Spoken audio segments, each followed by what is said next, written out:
మాట్లాడే, లేకపోతే నోరు మూసుకో. If you can heal, speak. Let your words heal. Do you know your words heal? మాటలు హృదయాల్ని స్వస్థపరుస్తుంది. మాటలు జీవితాలని బాగు చేస్తాయి. దేవుని మాట అందుకని జీవింపజేసే మాట అంటాం.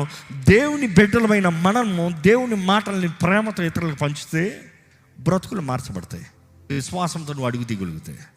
38 years your own power you couldn't do it, but one word from God is enough to make you do it.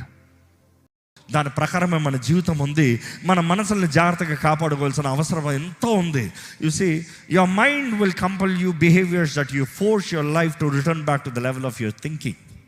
అంటే ఈ మాటకు అర్థం ఏంటంటే, దేవుడు నిన్ను ఎంత గొప్ప స్థాయికి హెచ్చించినా కూడా కొన్నిసార్లు నీ మైండ్ కిందకు ఉందనుకో, అక్కడికి వెళ్ళినా కూడా మరలా దిగి ఇక్కడికి వస్తావు. దేవుని ఎరుగువారు, know their God. Knowing is knowledge. తమ దేవునిని ఎరిగిన వారు బలము తెచ్చుకుని, ఐ వుడ్ సే ట్రాన్స్ఫర్ కార్యాలు కూడా, ఇదిగో దేవుణ్ణి వచ్చాను, ఇదిగో చేశాను అని చెప్పుకోడు.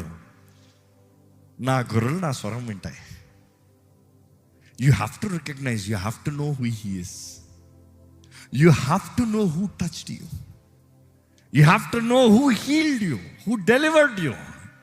అనేక సార్లు మనం అనుకుంటాం పలానా మనిషి చేశాడు. దేవుడు ప్రాముఖ్యంగా ఒక మనిషికి సహాయం అవ్వాలన్నప్పుడు ఇంకో మనిషిని వాడుకుంటాడు. బైబిల్ మొత్తంలో చూడండి, హిస్టరీ మొత్తంలో